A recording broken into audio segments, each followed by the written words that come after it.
Hello दोस्तों, biology का revision करते करते थक गए हैं क्या? अच्छा, आज हम इसी रिवीजन को एक ऐसी जबरदस्त स्ट्रैटेजी में बदलने वाले हैं जो 360 में से 351 स्कोर करने में मदद कर सकती है। तो चलिए शुरू करते हैं। अच्छा, कभी ऐसा हुआ है क्या कि कोई चैप्टर 5 बार पढ़ लिया लेकिन जब छठी बार खोला तो लगा, अरे ये तो पहली बार देख रहे हैं, सब नया नया सा। अगर हाँ तो टेंशन मत लीजिए, ये बहुत ही कॉमन और सच कहूँ तो बहुत फ्रस्ट्रेटिंग प्रॉब्लम है और आप इसमें बिल्कुल अकेले नहीं हैं। अब ये जो नंबर आप स्क्रीन पर देख रहे हैं 351/360, ये कोई हवाई बात नहीं है, ये कोई टारगेट नहीं है, ये एक एक्चुअल स्कोर है। बायोलॉजी में ठीक उन्हीं तरीकों से लाया गया है जिनके बारे में हम आज बात करने वाले हैं। तो ये स्कोर इस बात का पक्का सबूत है कि अगर स्ट्रैटेजी सही हो ना तो कुछ भी हो सकता है। तो देखिए, प्रॉब्लम ये नहीं है कि मेहनत में कोई कमी है, बिल्कुल नहीं। असली प्रॉब्लम है पढ़ने के तरीके में। अगर ऐसा लगता है कि बस किताब खोलकर पन्ने पलटते रहने से सब याद हो जाएगा, तो बस यहीं पर हमें अपनी अप्रोच को थोड़ा बदलना होगा। तो फिर असली फर्क है क्या? सारा खेल है पैसिव और एक्टिव रीडिंग का। पैसिव रीडिंग मतलब बस आंखें लाइन पर से गुजर रही हैं और दिमाग कहीं और ही घूम रहा है। लेकिन एक्टिव रीडिंग का मतलब है जब आपका दिमाग उस इन्फॉर्मेशन से सच में जुड़ता है, उसे समझने की कोशिश करता है। बस यही छोटा सा बदलाव है जो सारे रिजल्ट्स बदल देता है, और हम देखेंगे कि इसे करना कैसे है।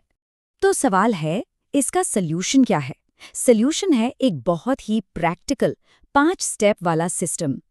ये सिस्टम खास तौर पर एक्टिव लर्निंग और लॉन्ग टर्म मेमोरी के लिए ही डिज़ाइन किया गया है। और मैं गारंटी दे सकता हूँ, ये सिस्टम आपके पढ़ने के तरीके को हमेशा हमेशा के लिए बदल के रख देगा। तो ये है हमारा 5 स्टेप का सिस्टम। ध्यान से सुनिएगा। Step 1, margin summary. Step 2, chit method. Step 3, diagram पर फोकस। स्टेप 4, पिछले साल के क्वेश्चन पेपर्स। और स्टेप 5, जो कि सबसे ज़्यादा ज़रूरी है, रात में रिकॉल। चलिए अब एक एक करके इन सबको डिटेल में समझते हैं। तो सबसे पहली टेक्निक है मार्जिन समरी। करना क्या है? बहुत सिंपल। हर पैराग्राफ को पढ़ने के बाद उसका जो मेन आइडिया है, जो निचोड़ है, उसे अपने शब्दों में किताब के साइड में जो खाली जगह होती है ना, मार्जिन, वहां लिख लीजिए। ये एक एक्टिव प्रोसेस है। इससे न सिर्फ आपको कॉन्सेप्ट बेहतर समझ आएगा, बल्कि अगली बार जब आप रिवीजन करेंगे तो वो कमाल की तेजी से होगा। अच्छा, कुछ लाइंस या फैक्ट्स ऐसे होते हैं ना जो मतलब दिमाग में घुसते ही नहीं है, कितनी भी कोशिश कर लो, है कि नहीं? बस यहीं पर काम आता है हमारा चिट मेथड। जो भी लाइन याद नहीं हो रही, उसे एक छोटी सी पर्ची पर लिखिए और उसी पेज पर चिपका दीजिए। अब क्या होगा, जितनी बार भी आप वो पेज खोलेंगे, आपका ध्यान सीधा अपनी उस कमजोरी पर जाएगा और वो धीरे धीरे पक्की हो जाएगी। अब आते हैं तीसरी टेक्निक पर, जिसे अक्सर लोग इग्नोर कर देते हैं, लेकिन ये बहुत ज़्यादा, मतलब बहुत ही ज़्यादा इंपॉर्टेंट है। और वो है डायग्राम्स। एनसीईआरटी की किताबों में जो डायग्राम्स दिए होते हैं ना, उन्हें कभी भी हल्के में मत लेना। उनका एक एक लेबल, एक एक प्रोसेस एकदम रट लीजिए। क्यों? क्योंकि एग्जाम में सीधे सीधे सवाल वहीं से उठाकर पूछ लिए जाते हैं। और अपनी पढ़ाई को और भी ज़्यादा ऑर्गेनाइज्ड बनाने के लिए एक टिप है। जो भी बिखरी हुई इन्फॉर्मेशन है, जैसे साइंटिस्ट के नाम, ज़रूरी डेट्स या फुल फॉर्म्स, इन सबको एक जगह पर इकट्ठा कर लीजिए। यकीन मानिए, रिवीजन के आखिरी दिनों में ये आपके बहुत काम आएगा और चीज़ों को काफ़ी आसान और असरदार बना देगा। हमारी चौथी टेक्निक जो है वो टाइमिंग के बारे में है, मतलब कब क्या करना है। देखिए, जब आप किसी चैप्टर को कम से कम 5-6 बार पढ़ लें, उसके बाद ही उसके पिछले सालों के सवाल लगाइए। ये एक तरह से डायग्नोस्टिक टेस्ट जैसा है।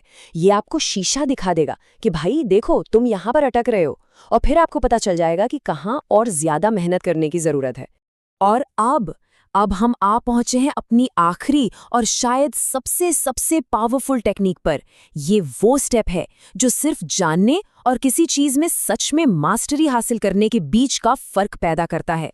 पता है, ये जो अगली टिप है ना, ये एक बहुत ही अनुभवी टीचर से मिली थी, और ये टिप इस टेक्निक के पीछे की साइकोलॉजी को समझाती है। ये सब आपके सबकॉन्शियस माइंड, यानी अवचेतन मन की पावर को इस्तेमाल करने के बारे में है, ताकि इन्फॉर्मेशन आपके दिमाग में एकदम पत्थर की लकीर बन जाए। तो ये रही वो game changing technique, Knightley recall, यानी रात में याद करना। हर रात जब आप सोने के लिए बिस्तर पर लेटें, बस आंखें बंद कर लीजिए और उस दिन जो भी चैप्टर पढ़ा था, उसे अपने दिमाग में पेज बाय पेज दोबारा से बनाने की कोशिश कीजिए। जैसा भी याद आए, जो भी याद आए, बस कोशिश कीजिए। तो इसमें हमारा टारगेट क्या होना चाहिए? देखिए, अगर आप बिना किताब खोले किसी चैप्टर का 50 से 60% हिस्सा भी दिमाग में रिकॉल कर पा रहे हैं, तो मान लीजिए कि उस चैप्टर पर आपकी पकड़ एकदम मजबूत है। और हाँ, अगर 30% से कम याद आ रहा है, तो इसका सीधा सा मतलब है कि उस चैप्टर पर अभी और मेहनत करनी पड़ेगी। पर यह टेक्निक इतनी असरदार है क्यों? क्योंकि ये एक्टिव लर्निंग का अल्टीमेट फॉर्म है, सबसे पावरफुल रूप। जब आप अपने दिमाग पर जोर डालते हैं और उस इन्फॉर्मेशन को फिर से बनाते हैं, तो वो जानकारी आपकी शॉर्ट टर्म मेमोरी से निकलकर सीधे लॉन्ग टर्म मेमोरी में जाकर बैठ जाती है, हमेशा के लिए।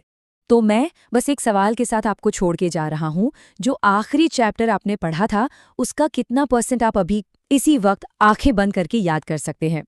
आपका जो भी जवाब हो, वही इस पूरी स्ट्रैटेजी का निचोड़ है। याद रखिए, लक्ष्य सिर्फ पढ़ना नहीं है, लक्ष्य है सच में समझना और याद रखना।